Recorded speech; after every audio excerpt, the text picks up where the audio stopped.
après-midi, je vais vous parler un petit peu des connaissances sur le dialogue moléculaire dans le cadre de la symbiose fixatrice d'azote. Comment tirer avantage de ces connaissances pour essayer de transférer la capacité à fixer l'azote aux céréales. Oups. Donc, alors les symbioses, les endosymbioses, en fait, les symbioses, ça va d'une association indépendante jusqu'à une association beaucoup plus intime. Et pour les endosymbioses, ça commence au niveau cellulaire. Donc les endosymbioses ont en fait évolué avec la vie sur Terre. On avait initialement des associations entre des bactéries et des eucaryotes, des cyanobactéries avec des algues ou des plantes, des champignons avec des algues aussi, et des champignons avec des plantes. Et vous voyez un petit peu l'échelle du temps, il y a 3 milliards d'années, 480 millions d'années, et plus récemment, la symbiose fixatrice d'azote, il y a environ 65 millions d'années. Alors, les symbioses, et chez les plantes, il y a une grande diversité. Donc, les algues avec les champignons pour former des lichens. Les champignons avec les plantes aussi, 90% des plantes terrestres pour former des mycorhizes. Et puis, donc, les symbioses fixatrices d'azote qui concernent des légumineuses et une espèce qu'on appelle Parasponia avec des protéobactéries, les rhizobiums, que vous connaissez sûrement, des plantes actinorhiziennes avec une actinobactérie qu'on appelle Frankia, et aussi des cyanobactéries avec des gymnospermes, comme les cycas, ou carrément des angiospermes aussi, qu'on appelle Guinea. Alors, donc, la fixation biologique de l'azote, pourquoi c'est important? Alors, il y a un paradoxe. L'azote représente 2% de la croûte terrestre. C'est un élément essentiel, c'est un facteur limitant majeur dans les écosystèmes. On sait qu'il est majoritaire dans l'atmosphère, puisque ça représente les 4/5e de la composition de l'air. Seulement, il n'y a que des bactéries qu'on appelle diazotrophes qui sont capables de réduire cet azote, cet azote moléculaire, car il possède la nitrogénase, le complexe enzymatique qu'on appelle nitrogénase. Et donc, quand il y a une association entre ces bactéries avec les plantes, ça procure pour les plantes un avantage dans des sols pauvres, un avantage sélectif. Alors, la fixation biologique de l'azote, c'est la transformation donc, de l'azote moléculaire en ammonium. Cela peut se faire naturellement, environ 10%, par des éclairs ou des volcans. Ça se fait aussi dans l'industrie. Et donc, ça représente à peu près 25%. Mais la majorité de la transformation de l'azote moléculaire en ammonium est réalisée par des processus biologiques. Et ça représente environ 65%. Donc, soit ce sont des micro-organismes qu'on appelle des fixateurs libres, c'est-à-dire qu'ils ne vivent pas en symbiose, soit lorsqu'ils vivent en symbiose avec des plantes, et donc cela procure un avantage sélectif pour ces plantes-là. Donc, ça, c'est juste pour représenter le cycle biologique de la fixation biologique de l'azote. Comme je disais, grâce à la nitrogénase, donc à la transformation de l'azote moléculaire en ammonium. Donc, en fait, le coût de la tonne d'azote en tant que fertilisant ne cesse de croître, hein, comme vous le voyez ici. Alors, il y a un gros problème pour la transformation de l'azote atmosphérique en ammonium. On peut utiliser donc le procédé donc Haber-Bosch qui utilise de l'énergie fossile, enfin du pétrole entre autres, et donc cela représente 40 à 50% des engrais azotés. Après, il y a la fixation biologique de l'azote. Cependant, lorsqu'on utilise dans l'agriculture des engrais azotés industriels, il n'y a qu'une seule partie qui est assimilée par les plantes. La grande partie, en fait, donc ça va polluer les nappes phréatiques et ça peut aussi, parce qu'on utilise de l'énergie fossile, donc des émissions de gaz à effet de serre, donc destruction de la couche d'ozone. Et en fait, si en agriculture, comme vous le savez tous, et on n'utilise pas les engrais azotés, et donc il y aura des baisses de rendement. Et ça peut menacer la population mondiale de familles, sachant qu'il y a actuellement plus de 7 milliards d'humains sur Terre. Alors, donc les associations entre les plantes et les bactéries dites diazotrophes. Donc, il y a des associations qu'on appelle lâches, parce que ce n'est pas une relation intime. Vous connaissez peut-être les PGPR, les bactéries qu'on appelle PGPR. Et puis, il y a des associations beaucoup plus intimes, où la bactérie est hébergée au sein des racines de la plante. Et à ce moment-là, dans des tissus spécialisés qu'on appelle des nodules ou des glands. Donc, ces associations, j'ai parlé des cyanobactéries, hein, voilà, par exemple, Nostoc. Ce sont les bactéries diazotrophes.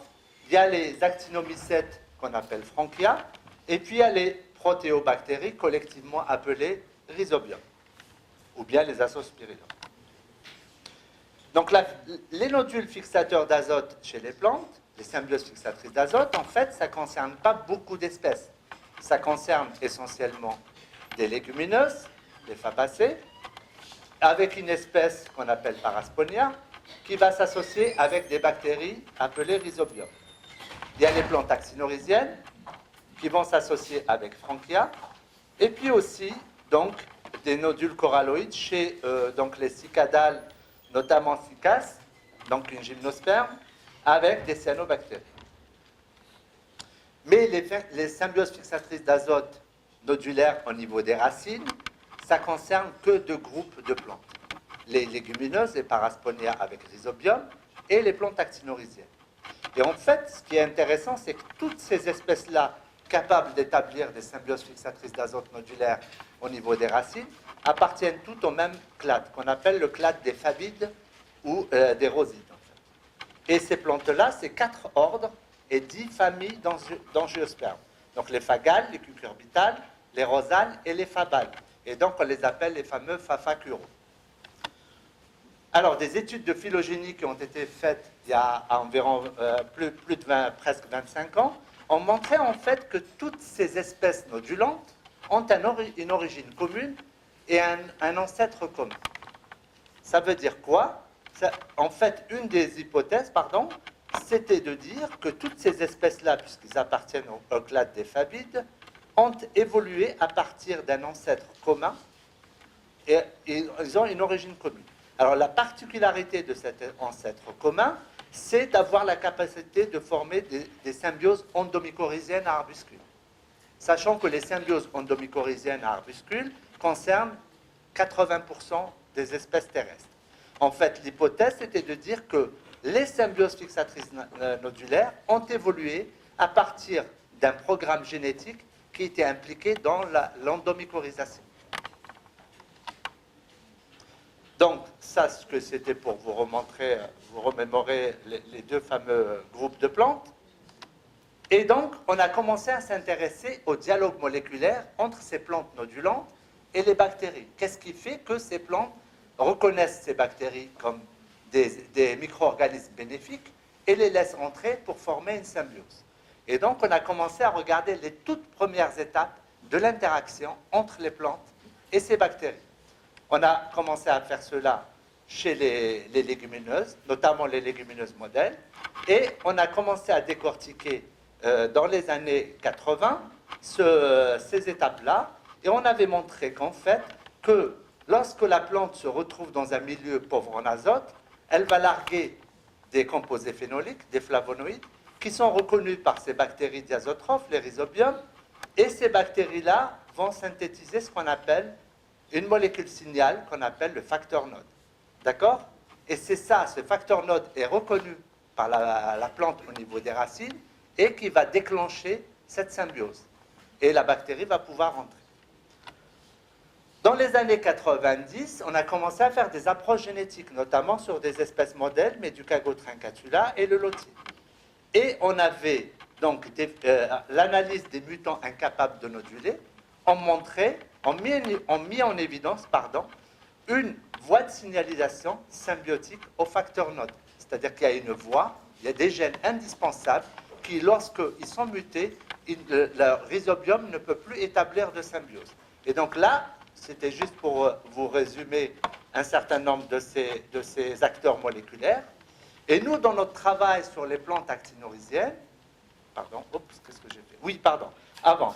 Oui, donc en fait, ce qui était intéressant, c'est que ces fameux mutants qui étaient incapables de noduler étaient aussi incapables de mycorhizer. Ce qui renforce l'hypothèse de l'évolution de la nodulation à partir de la mycorhisation.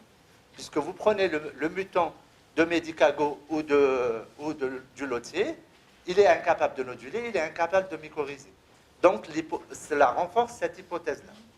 Et nous, en fait, on a fait le travail sur les plantes actinorisiennes et on a pu mettre également en évidence que ces fameux acteurs moléculaires existent et ils sont aussi requis pour la nodulation chez les plantes actinorisiennes comme le Philao casuarina ou l'aulne.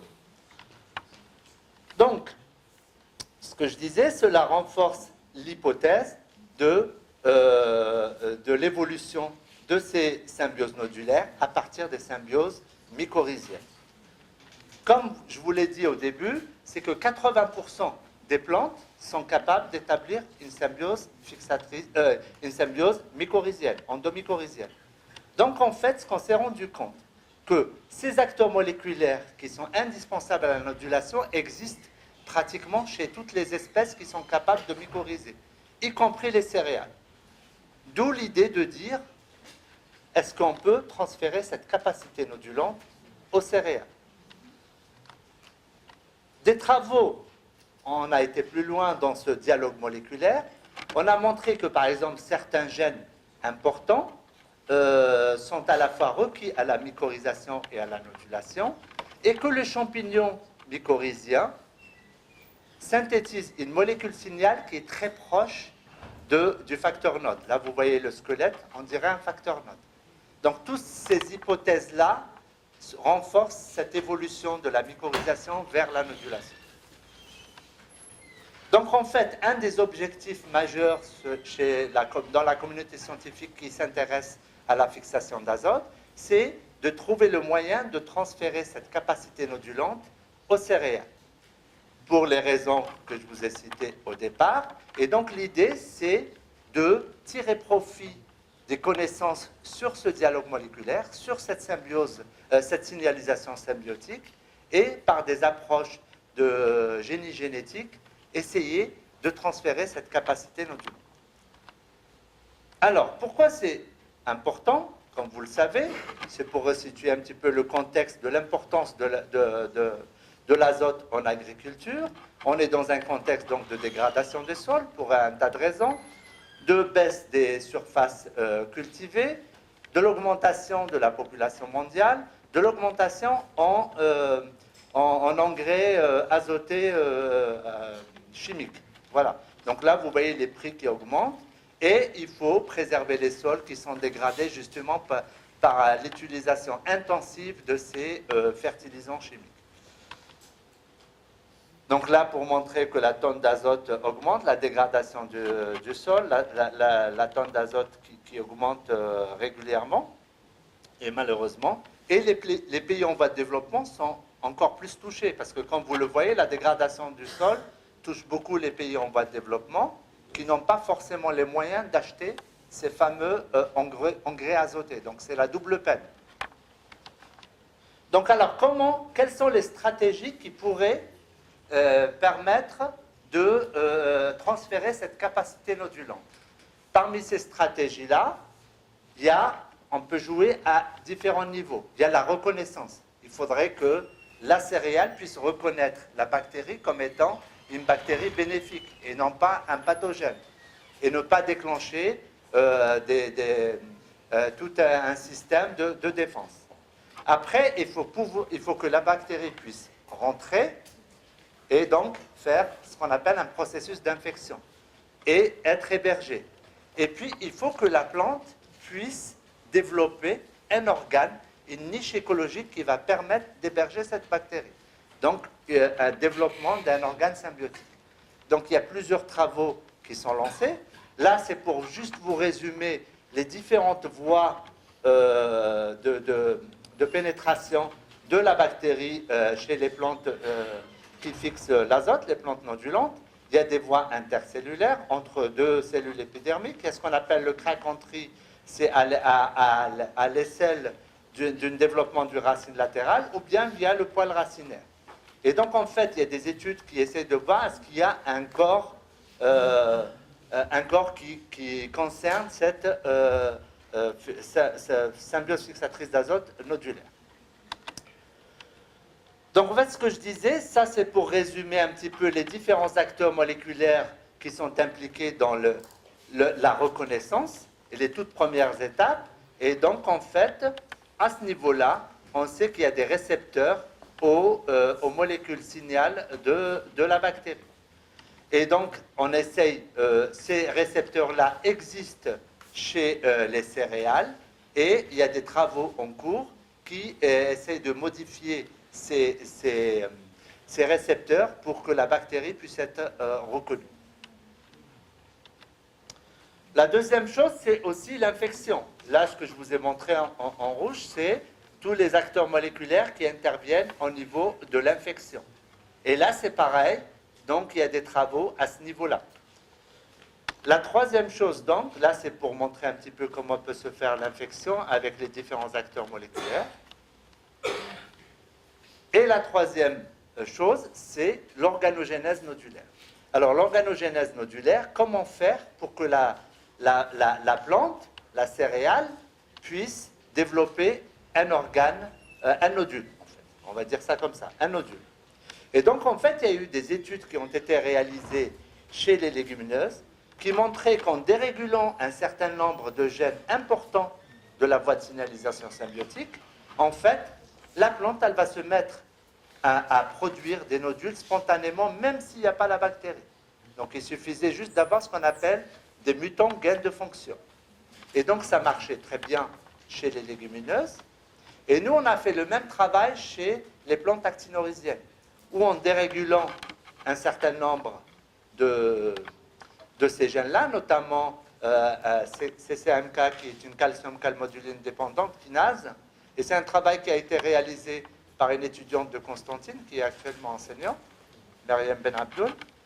Donc voilà, et donc, grâce à ce travail-là, on a montré qu'aussi chez les plantes actinorisiennes, en prenant un gène, en le dérégulant, eh bien, on se met à produire également spontanément des nodules en l'absence de la bactérie.